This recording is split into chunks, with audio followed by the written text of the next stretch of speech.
Well, and a very warm welcome to you all. I'm Meha Bhardwaj and this is Game On, your ultimate destination for all things sports. From almost dream debut for Barca to the longest match in the history of the US Open, we have it all covered for you. So grab your gear, settle in, and let's get started. We begin with world cricket's most powerful man, Jay Shah.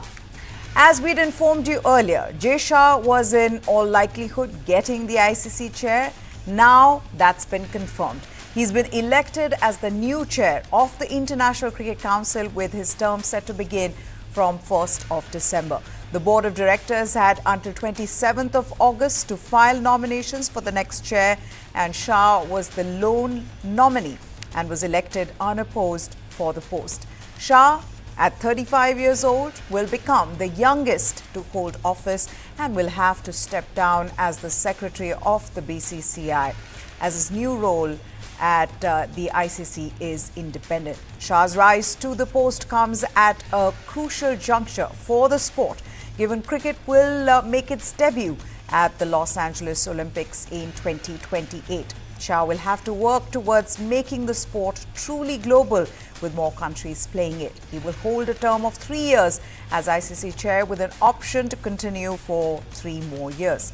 Shah will be the 5th Indian after Jagmohan Dalmia, Sharad Pawar, N. Srinivasan, Shashank Manohar to hold the highest office. But not only will he need to increase the popularity of the sport, he will also have to work on finding a balance between all 3 formats, the T20Is, ODIs and Tests.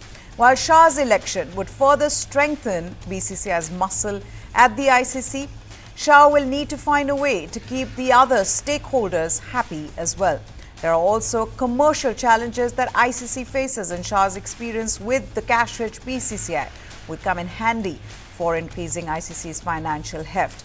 As BCCI Secretary in the pandemic years, Shah made sure India was able to host 2 successful IPLs away from home, and he oversaw the board bag a lucrative broadcast deal of 48,390 crore in an e-auction. He was also the guiding force behind starting the Women's Premier League in 2023, which has brought more funds into the women's game. It will not be a straightforward path for the new ICC chairman, and Jay Shah will have many issues to address as he takes on the biggest post in world cricket. He may have begun well as the BCCI secretary, but how he manages to deal with issues facing the ICC will define his legacy in cricket administration globally. Now, shortly after being elected to the ICC chair, Jay Shah said he will look to ensure that Test cricket forms the bedrock of the game in his tenure, during which he will also try to dismantle barriers that have hindered cricket's progress. Shah, in a statement issued by the BCCI, said, and I quote, "While the T20 is a naturally exciting format, it is equally important that Test cricket remains a priority for everyone as it forms the bedrock of our game. We must see to it that cricketers are driven to longer format, and our efforts will be channelized towards this goal." Shah went on to add that he would also like to work towards setting up a separate program for talent search. He said, and I quote, "I want to assure you that I will do everything possible to elevate the standard of our game across the globe. As I step into this pivotal role, I'm resolutely committed to meeting your high expectations and dedicating myself to the beautiful game of cricket." Shah will relinquish his position as the BCCI secretary at the board's annual general meeting, which is likely to be held towards the end of next month or in October. Shah also said, with cricket poised to make its historic debut at the Olympics in 2028, we stand at the precipice of a transformative era. This juncture is not merely a milestone, it is a clarion call for all of us involved in this magnificent sport. It is my privilege to lead the ICC during such an exciting period in our shared journey. During his tenure as the ICC chairman, Shah promised to also advocate for the growth of women's game and the differently abled cricketers. Let's take a look now at how Jay Shah rose from district administration to become the most powerful man in cricket. Jay Shah's formal entry into cricket administration came in 2009 when he started working with the Central Board of Cricket in Ahmedabad. Now, in 2013, he moved to the Gujarat Cricket Association. At the age of 25, he had risen to the post of GCCI Secretary, and he represented the association during the BCCI's annual general body meeting. One of the biggest moves during his time in GCA was the revamping of the Motera Stadium. Narendra Modi Stadium, as it is now called, is the biggest stadium in the world. In 2019 came the big promotion as the 31-year-old Shah became BCCI Secretary, taking up arguably the most powerful role in all cricket, not just in India. While Sourav Ganguly's appointment as BCCI President became a huge headline back then, Shah's ascension was quietly done, but it was significant. In 2021, Shah took charge of the Asian Cricket Council. He was appointed the president of the ACC in a prelude to his rise to the top of the global game. He was the youngest president of the ACC too. Now, in 2024, he's moved to the highest chair in world cricket, the chair of International Cricket Council.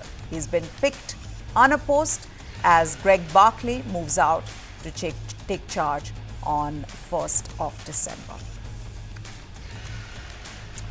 Now get ready for a special treat. Our reporter, Nishit Malhotra, he spoke to the universe boss, Chris Gayle. Known for his explosive batting and charismatic personality, Gayle has left the cricketing world in awe with his incredible six-hitting ability. In this chat, Chris Gayle talks about his journey, his most memorable moments, and the future of cricket with Nishit. So let's get straight into it.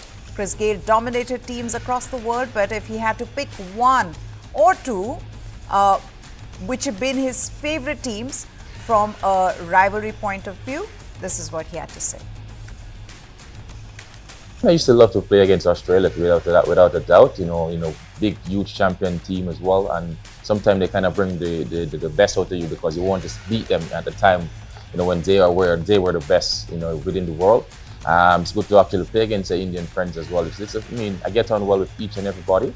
But at the same time, you know, some teams you might do well against, some teams you might not do well against as a player within your career as well. So, you know, like a South Africa, you know, I used to be dominant in all formats against a team like South Africa. So you want to go up against those guys again, you know, like the Kallis, Makaya and team. And it's also good to see them, you know, without a doubt. You know, everybody got a smile on their face, and it's nothing, you know, to be that serious. You know, life goes on, and we still got to keep the game as competitive as possible. But at the same time, we want to entertain the people. Now, in franchisee cricket, what are the challenges for a captain to pick a team or a playing 11 when you have players from different nationalities and cultures? This is what he had to say. Yeah, that's easy, man. I'm very easygoing as a captain. You know, back in my days, everybody know my style of captain and team as well. You know, keep it very simple. You know, make sure I'm very flamboyant and straightforward with each and every one, so everybody can know their roles and, you know, be ready at what particular time I will be needed them. So it's just very, very simple, and just keep it, you know, level-headed for everyone to actually go out there and express themselves and have some fun. He was also asked about how this crazy amount of franchise cricket throughout the year is changing the game. How is it impacting the players, and do players need any caution? This is what he said. Yeah, there's a lot of cricket, you know. There's a lot of cricket playing around the world now. Everybody's starting a league as well. It's something to be mindful of, you know, to try not to kill the game, you know, too much as well, because it's a lot of traveling. I know it's a little bit of earning as well, you know, for players as well. It's our job, whether we retire or not. You know, guys getting more opportunity to actually, you know, still make a living out of the game, and, you know, to do what we love as well. You know, but at the same time, it's so many leagues, and, you know, sometimes, I don't know, the cricket fraternity, the cricketing world might look at it or view it and say, hey, you know, man, so many cricket, I don't know which one to watch at this particular time. So, you know, the mind can, you know, you can't overwork the mind too much, and everybody's like, okay, I've had enough now, so I'll watch it here and there. But we just have to be careful and mindful of that. What was the best moment from his career? And going back to the 1970s and the 1980s, any rivalries that he recalls growing up, or from the era when the West Indies dominated world cricket? This is what he said. I mean, overall, I mean, some memories. I mean, being world champions twice. That's something fantastic. Winning the champion trophy as well. From a personal point of view, getting 2 triple centuries, getting a double century in a World Cup as well. And, the list goes on, and, getting the first T20 international, century as well. So, I mean, those milestones are a bit personal, but, to win rings, that's the reason why we play, to win championships. And I'm glad, I was able to actually be a part of such a team, to do it twice as well, and, with the champion trophy. So it's fantastic. And those things, you have to cherish for the rest of your life. To be honest with you, not really, because in those times, those days, I'm a youngster, I didn't have TV, so I didn't really actually knew what was going on within the cricketing world. It's only when I get, this older now and start being in the competitive zone, then, kind of understand the West Indies culture, the West Indies history as well, and, realize that, so many legends have set it for us. Being so dominant, if you look at back in the 70s going to the 80s as well, the Clive, the Viv Richards, Andy Roberts, Malcolm Marshall, the list just goes on, and you can call so many legends names.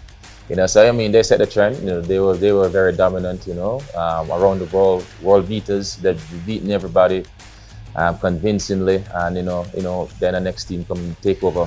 For such a period of time as well. So that's the cycle of the game. Which is good. Rather than having one team just keep dominating the world cricket as well. So it's good for the game to have other teams, being world champions and then get a chance to dominate, and then somebody rebuild and come back and take over, and it just keep going on and on. So it's a good cycle. Now we all agree that T20 is more of a batter's game than a bowler's, but how is it impacting traditional cricket? Listen in. T20 is a batter's game, without a doubt. I mean, sometimes the boundaries are a bit too small as well.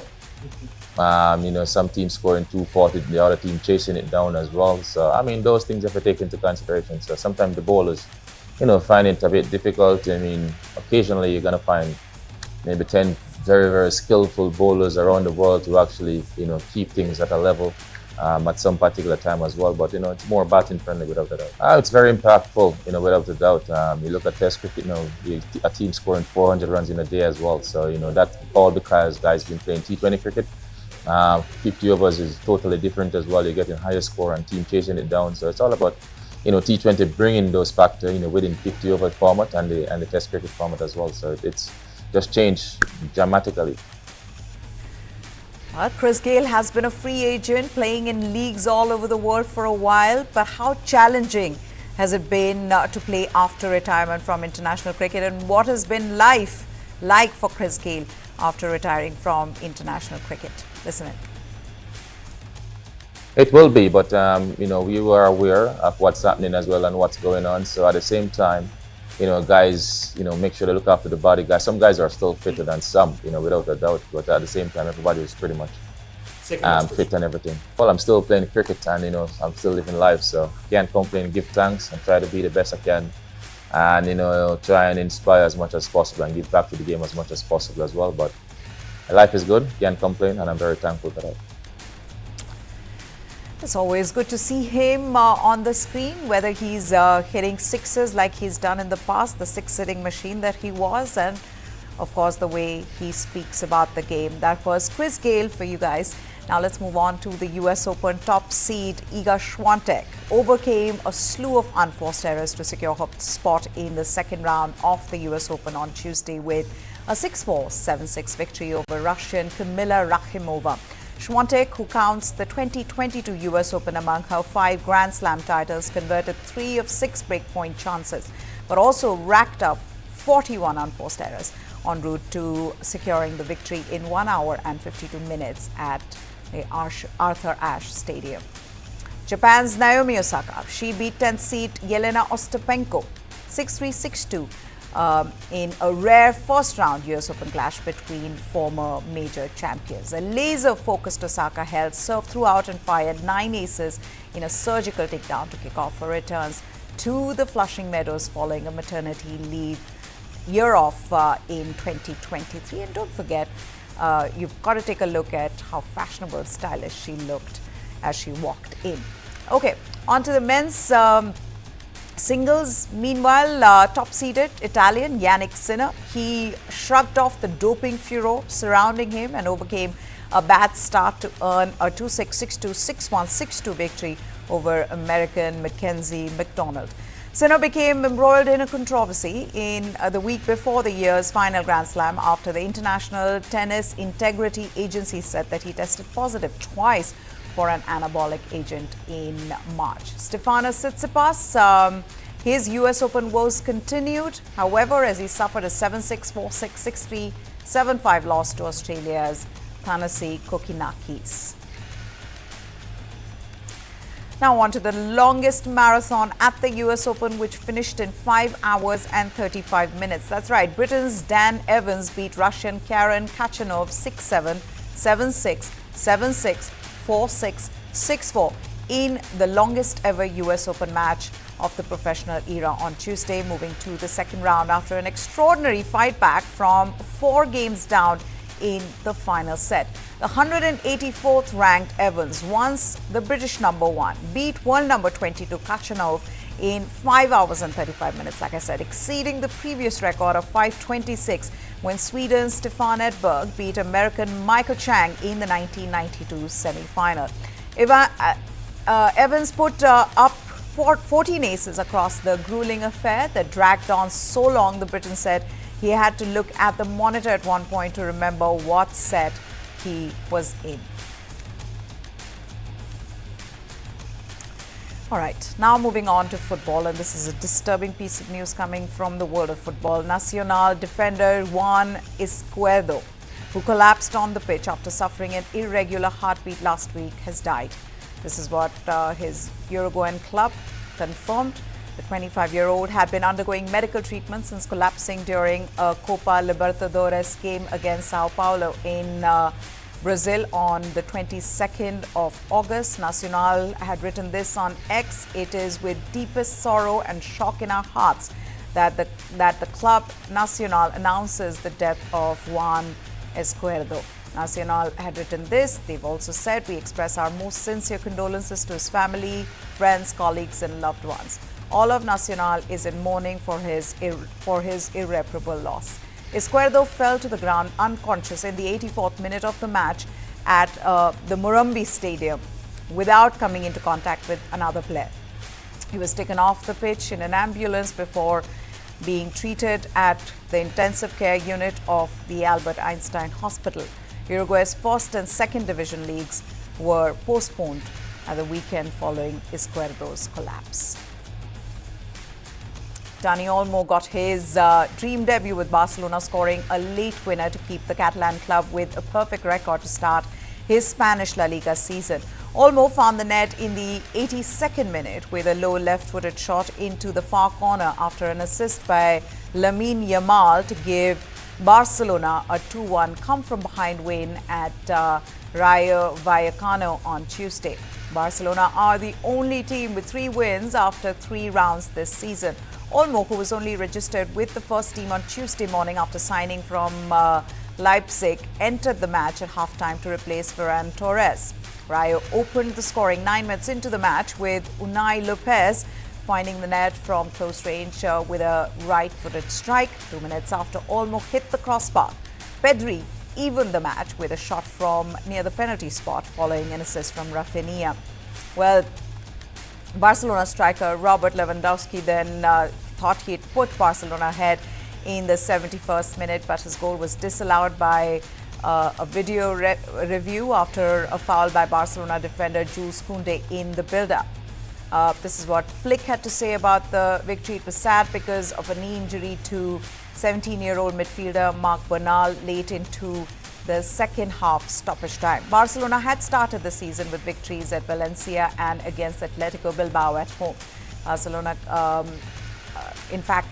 Rayo had in fact opened with a 2-1 win at Real Sociedad and a 0-0 draw at Getafe. Bayern Munich and England forward Harry Kane received the European Golden Shoe Trophy at a ceremony on Tuesday. The award recognizes the top scorer in European football during the previous season, with the England captain scoring 36 goals in his debut season for Bayern Munich. The 31-year-old is the first English striker to win the prize since Kevin Phillips in 2000, while he's the third Bayern Munich player to collect the award after two-time winners Gerd Müller and Robert Lewandowski. Kane told people at the ceremony on Tuesday that signing for Bayern Munich was a big step up in his career and one of the best decisions of his life. Lionel Messi is the only player to win the award 6 times, with Cristiano Ronaldo having collected it on 4 occasions and Erling Haaland having triumphed the season before Kane. Manchester City's Portugal defender João Cancelo, he has joined Saudi Arabian club Al Hilal. Cancelo joined City in 2019 from Juventus, winning 3 consecutive Premier League titles from 2021 to 2023 after securing the Serie A crown with Juventus in 2018-2019. He spent last season on loan at La Liga side Barcelona after a half-year loan spell in the Bundesliga with Bayern Munich in the previous campaign. Cancelo, who's 30 years old, made his Portugal debut in a 5-0 friendly win over Gibraltar in August 2016, soon after they became European champions in France. He's represented his country more than 15 times.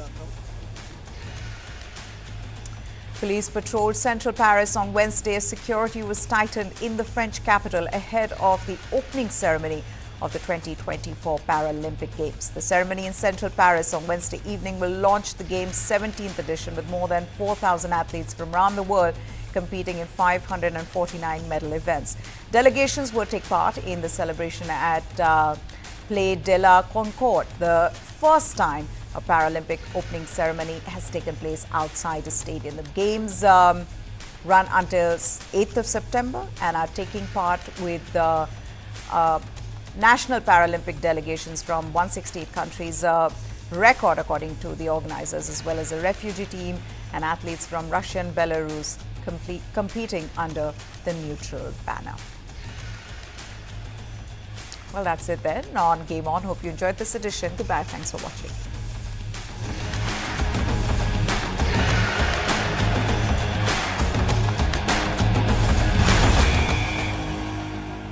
Hey, careful, huh? My daddy got it from abroad. Hey, disaster! How will you pay for the loss now? In stock market, you should take risk as per your capacity and knowledge. Trade in options very carefully. Wow, Dikra! Absolutely perfect. Take risk with full understanding. समझ कर invest कर।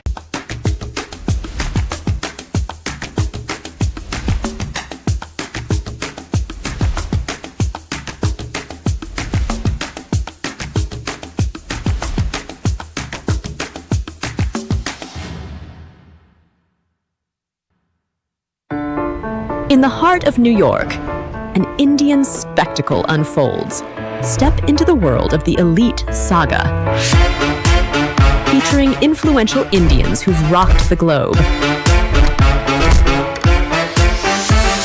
From culinary geniuses this has been nothing less than a dream, to the wisdom of sages. And which is why success can never be spelt without you. Discover the stories behind the stars. Experience the magic behind the scenes at the first Indian event at the Statue of Liberty. Watch the Elite Saga streaming only on News 9 Plus. Download now.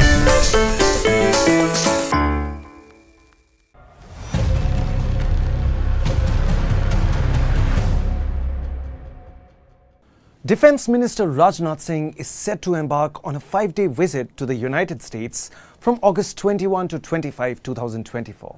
This is the first visit by a high-ranking Indian official since Prime Minister Narendra Modi visited the US. It comes at a time when both the countries are looking to strengthen their strategic partnership in the face of growing geopolitical challenges. So from artificial intelligence to semiconductor manufacturing, space situational awareness and defense cooperation. What's on the agenda for the Raksha Mantri's US visit? News 9 Plus decodes.